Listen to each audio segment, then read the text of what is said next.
ouviu falar em FOMO? Aquela expressão em inglês, Fear of Missing Out, que representa, né, significa aquela sensação de ansiedade de estar sempre perdendo alguma coisa, não dando conta de tudo. Então, tem uma pesquisa feita pela empresa Acronis, é uma empresa de tecnologia, que se chama FOMO, Female Fear Missing Opportunities in IT. Pois é, ela aponta preocupações das mulheres que fazem parte do mercado de trabalho de empresas de tecnologia em relação ao medo de perder oportunidades de crescimento na carreira. Alguns dados que chamam a atenção das mulheres, mais de 300 responderam a essa pesquisa, 31% acreditam que os homens são promovidos mais rapidamente do que elas, e esse dado agora me chamou muita atenção. 7 em cada 10 mulheres relataram trabalhar muito mais horas do que o contrato exige para tentar melhorar as chances de progredir na carreira. Eu conversei com a Lona Jackler, que é vice-presidente sênior de operações de negócios na Acronis, e ela me contou mais sobre as conclusões dessa pesquisa. Vamos acompanhar. Esse termo surgiu na indústria há 20 anos e desde então cientistas, psicólogos começaram a estudar FOMO, o medo de perder algo quando todos querem estar em todos os lugares. Então, há muitas coisas acontecendo ao mesmo tempo.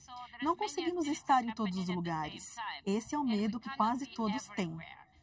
E pesquisamos mulheres em particular, perguntando o que pensam sobre o medo de ficar de fora. E percebemos que as mulheres têm um medo intenso e grande, muito maior sentimento de estar perdendo algo devido a muitas atividades conflitantes em suas vidas. Além de suas carreiras atarefadas e do desejo de progredir na carreira, as mulheres também têm deveres familiares, certo? Então, você deseja ter filhos, criá-los e ser uma boa esposa. Você também quer ser uma boa filha e cuidar dos pais idosos. Há muitas coisas nas vidas das mulheres. Numa segunda parte da entrevista, você vai acompanhar que eu também perguntei à Lona quais são os obstáculos que impedem as mulheres de finalmente subir em na carreira em áreas como a da tecnologia. Veja aí. Na área de TI, a presença feminina é muito baixa. Então, ao entrar em empresas de TI ou ir a conferências de TI, você olha e vê no máximo 20% de mulheres, certo? É muito difícil encontrá-las na sala. E isso leva as mulheres a trabalharem muito mais para ter o direito de se sentar à mesa. Uma das descobertas da minha pesquisa é que 71% das mulheres dizem que precisam se esforçar o dobro para ter o direito de sentar na mesma mesa. E elas precisam fazer horas extras, precisam realizar atividades extras, aulas adicionais, eventos de aprimoramento e etc. Isso é uma das coisas que observamos na pesquisa, mas, sinceramente, vejo isso na minha vida cotidiana. Então, isso não é nada novo para mim, mas a pesquisa ajuda a ver isso de forma mais científica e também nos ajuda a pensar quais atividades e quais ações as empresas de RSS e os líderes sêniores podem realizar para ajudar as mulheres a sentirem menos medo de perder algo e, ao mesmo tempo, ter mais oportunidades de desenvolver as suas carreiras. Cadê as mulheres na mesa de decisão, né? Na mesa de decisão é difícil responder, mas aqui no estúdio, cá estamos. Estou muito bem acompanhada por uma delas. Camila Farani, seja muito bem-vinda. Muito feliz também. Ao Money Times. Antes da gente repercutir essa conversa sobre a qual a gente já papeou, né, nos bastidores. A gente já gostou bastante, né, Nath? Cami, queria te pedir para se apresentar, gente. Camila, vocês sabem, investidor, especialista em inovação, empreendedorismo. O que a turma do Money Times pode esperar das suas participações aqui? Bom, estou muito feliz de estar aqui com vocês, a vocês todos aí acompanhando. Nath, obrigada. Me sinto extremamente honrada. O que vocês podem esperar, né? Eu trabalho no mundo dos negócios aí há mais de 20 anos, em tecnologia há aproximadamente 14 anos.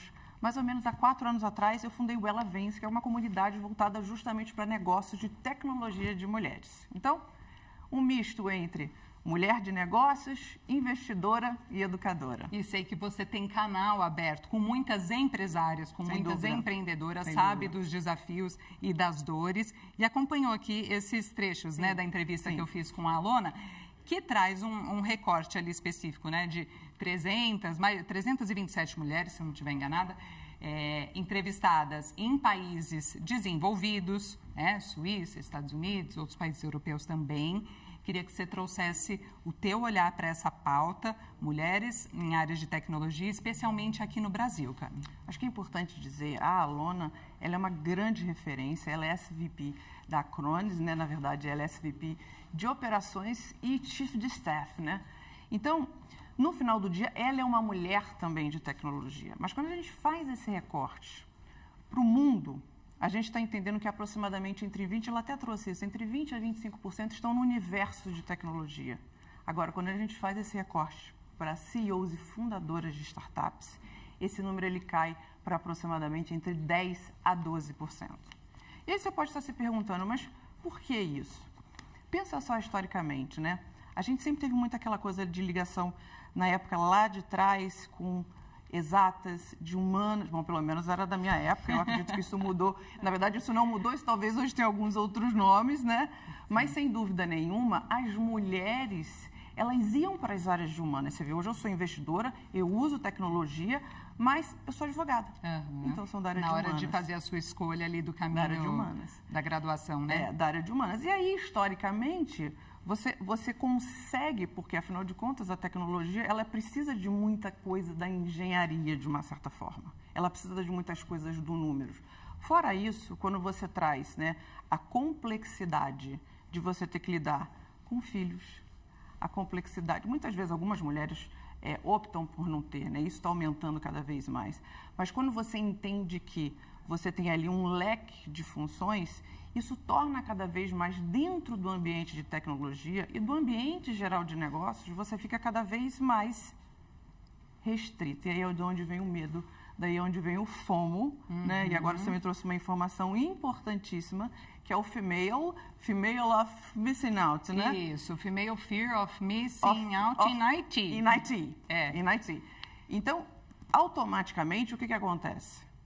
Se essas mulheres, se elas cada vez mais não entenderem que elas têm um papel de importância e elas conseguirem reverberar isso e trazer outras mulheres, principalmente mulheres que estão na liderança, a Alona fala muito isso, né? Ela inclusive implantou um sistema dentro da Acronis. Sim. Ela implantou um sistema onde ela consegue as mulheres, as poucas mulheres em C-Level, elas conseguem mentorar outras mulheres que estão em cargos, de repente, de média gerência, de coordenação para baixo. Tem empresas fazendo coisas parecidas aqui no Brasil também? Tem bastante empresa fazendo e é extremamente eficiente. Por quê? Imagina você mulher, você entrou numa empresa, via de regra de tecnologia, e você olha aquela mulher, aquela C-Level, aquela CMO, aquela CEO, enfim, toda essa sopinha de letrinhas que depois a gente vai falar bastante, né, Natália? A gente vai falar bastante para a gente ficar enturmado com esses termos, né? Muita gente fala como se fosse super óbvio, natural, e se deixar eu vou falando, viu? Olha, se deixar eu vou falando bastante.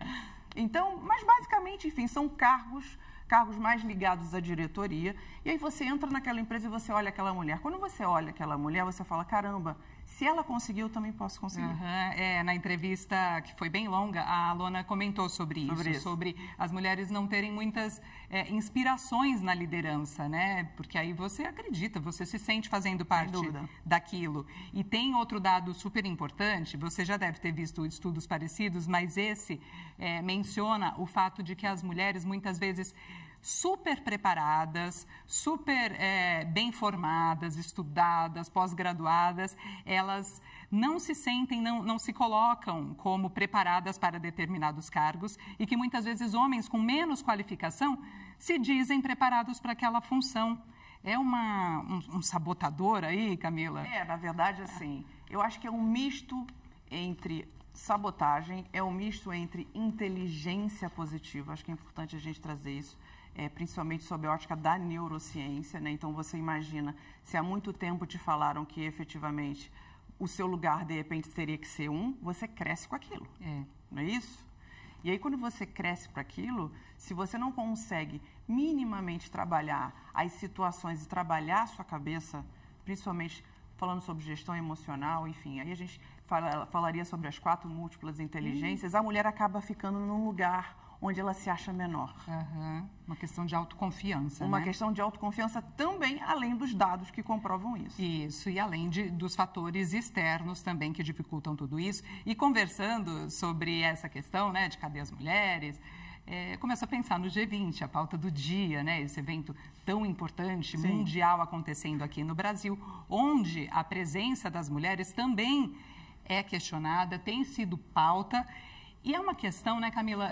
Eu não gosto muito de quando essa conversa vai para aquele lugar de guerra dos sexos e etc. Não é uma questão sobre isso, mas é uma questão de diversidade, inclusive, da importância de ter pontos de vista e maneiras de lidar com as coisas de uma forma diferente. Perfeito. E tem a ver com G20 também. Total. E a gente, quando fala de G20, inclusive, no G20, existe o W20, que é um grupo de engajamento, dado que esse assunto ele é tão importante. Eu acho que as mulheres, eu acho que nunca se falou tanto sobre empreendedorismo feminino, nunca se falou tanto sobre a força feminina de trabalho, que o G20 criou um grupo específico para isso, que se chama W20. E uma das pautas é exatamente isso. Como é que a gente consegue falar não só sobre equidade de gênero, ao mesmo tempo que as mulheres precisam cada vez mais olhar para si e entender assim, como é que eu posso ser melhor para mim? E não contra alguém. Eu falo bastante sobre isso, né? Muito bom. Porque no final das contas a gente não está contra ninguém. No final das contas, eu acho que antes de mais nada a gente tem que construir, tirar todos os nossos sabotadores e ser melhor cada vez mais o quê? Na nossa vida pessoal e na nossa carreira. Perfeito. E, Camila, vamos ter muito assunto por bom aqui. Bom papo, né, Nath? Muito bom, muito bom. Muito Começamos muito bem, espero que vocês também tenham gostado. E a Camila vai estar sempre por perto, sempre por aqui. Isso aí. Não foge, não. Qualquer coisa eu te puxo de volta, mas seja muito bem-vinda. Obrigada, e obrigada, Nath. Viu, por essa conversa. Querida. Valeu demais.